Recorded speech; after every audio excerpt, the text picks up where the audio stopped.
pala yung bagong car namin. Isang EV Subaru.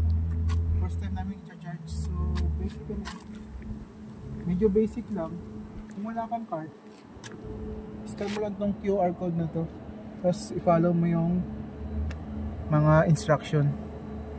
Pag na-follow mo na yung instruction, madali lang naman, pinutin mo lang yung start or via the app pwede mong gamitin. So ang charging nito kasi nasa 58% kami, nasa bandang 1 hour 25 minutes lang kasi depende sa watts ng pinag-charge nyo.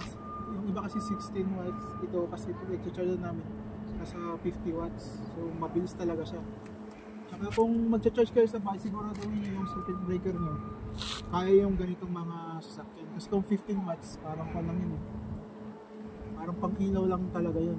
Siguraduhin nyo yung circuit breaker mo at least nasa 100 siguro para hindi mag-trigger yung breaker.